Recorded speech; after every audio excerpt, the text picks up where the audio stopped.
Hello, everyone. Hello. Welcome to the Masterpiece Lounge. Hello, everybody. I'm going to give you a second to join us. Hello, hello, and hello. As always, I'm excited to be back with another segment of the Masterpiece Lounge.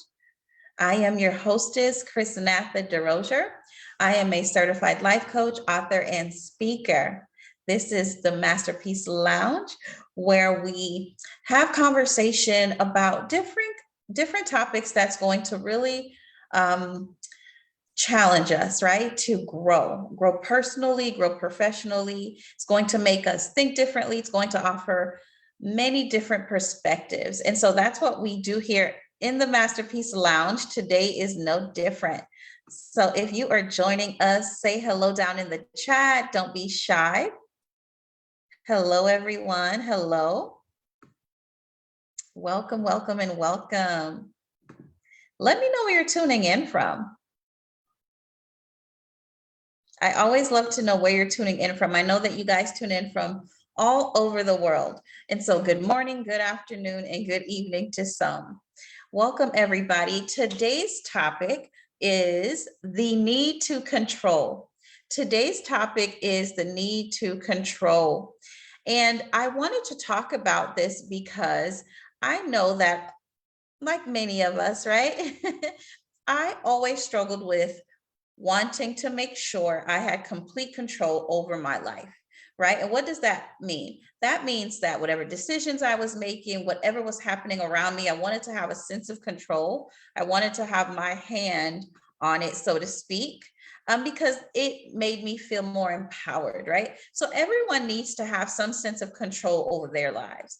This is a natural human desire, okay? So I know that you guys can definitely relate to me. So control gives a feeling of order, stability, and safety. Control gives a feeling of order, stability, and safety. And so when I feel out of control and it makes me a little uncomfortable, it is because I'm asking myself, am I fully safe?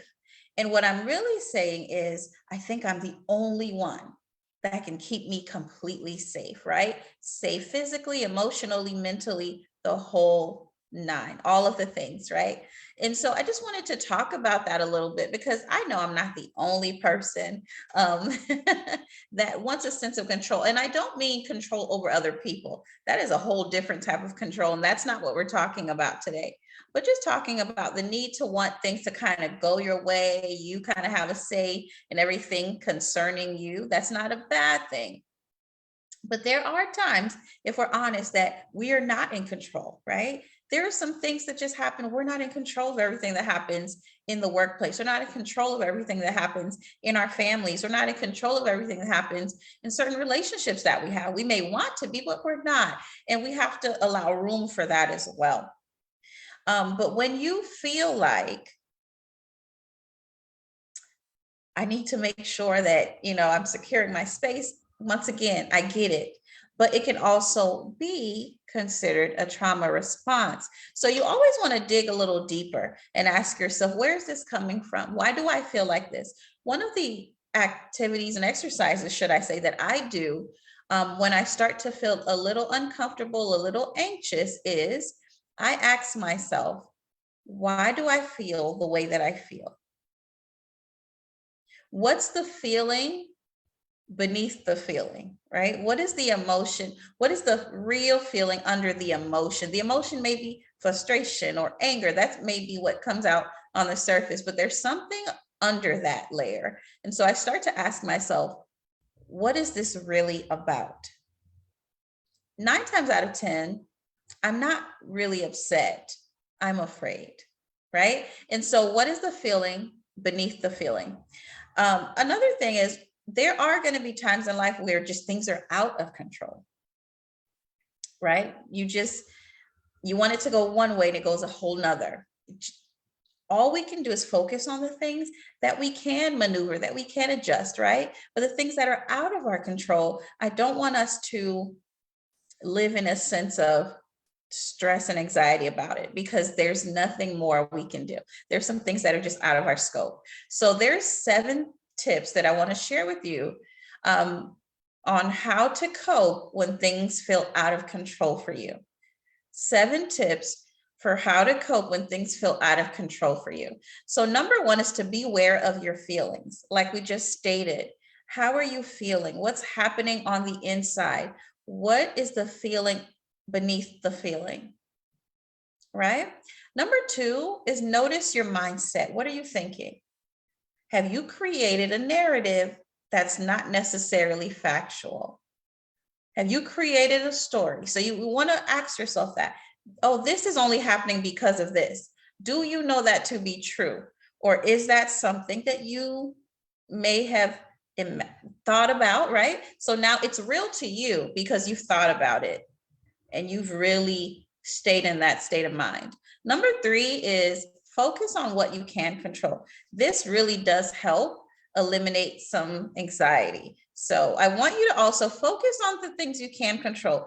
If I am not happy with some of the things in a workplace, what can I do within my control to make sure that I'm eliminating some stress for myself, that I'm putting some processes in place so that I'm not as overwhelmed, right? What can I control? Maybe I can't control what other people on the team do, but I can control my processes. I can control how I set up my day to make sure I'm eliminating as much stress as possible. I can control whether something can be delegated to someone else. And so there's many things that we can control. And I want you to focus there, spend some time there. Number 4 is to spend time doing things that are meaningful to you. What do you consider meaningful in your life? Is it your family? Do you love to journal? Do you like to go out fishing? Do you like nature? You just need to be in nature, and that really brings a sense of peace to you, right? And if that's the case, do that. Do more of that, right? So you can start kind of just letting go of the things that are not in your control. Number 5, look for sources of stress that you can limit. What brings you stress? So that's something I want you to first ask yourself, what brings me stress, right? And you all have your own individual things that may bring you stress. So I want you to take a moment and think about that. What brings me stress? Now I want you to think about, keeping those things in mind, how can I limit stress in these areas?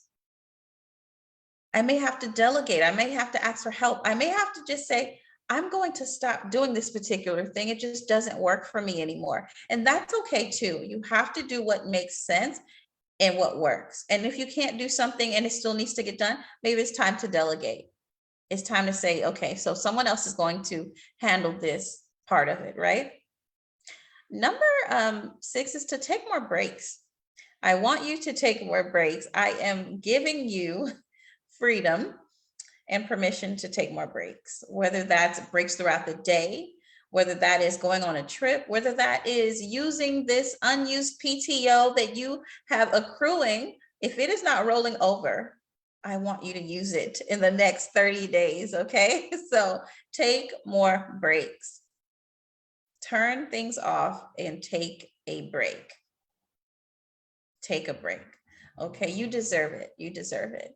And number 7 is to be sure that your coping strategies are helpful. Sometimes when we're overwhelmed or we're just not in control of things, and that can be frustrating, we tend to maybe crawl into a shell. We tend to isolate ourselves. But you have to ask yourself, is that helpful? Is isolating myself helpful, or am I getting more and more sad, right? Am I slowly going from isolation into depression? Because there's a thin line and we don't want you to cross that line. So I want you to think about that and give that some thought. And so those are just 7 steps on how to cope when, things are just not in your control. And that's okay, because we don't control everything, right? And in our world, we may try to, but we can't be running around trying to control other people. That is not healthy. We have to understand that life happens. Life happens. And I know it may be a response to you trying to keep yourself safe.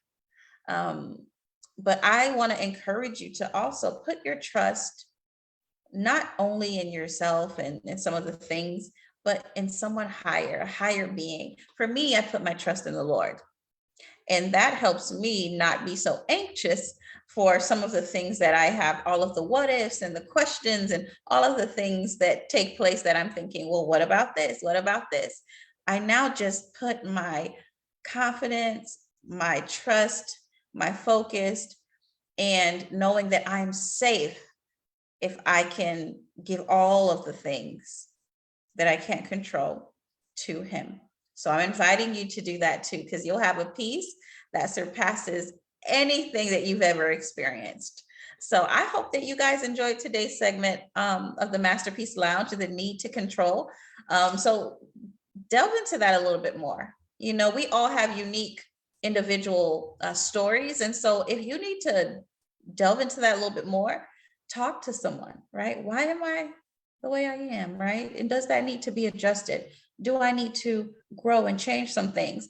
And that is okay, because evolution is amazing. So be open to that. If it's therapy, if it's prayer, if it's talking to a trusted person in your life, right? Whatever that looks like, I'm inviting you to do that. So once again, I hope you enjoyed today's segment, everyone. Meet me here, same place, same time next week. I am Chrisnatha Derosier, certified life coach, author, and speaker. Connect with me on all social media platforms at Chrisnatha. And I am signing off until next time. And until then, be well.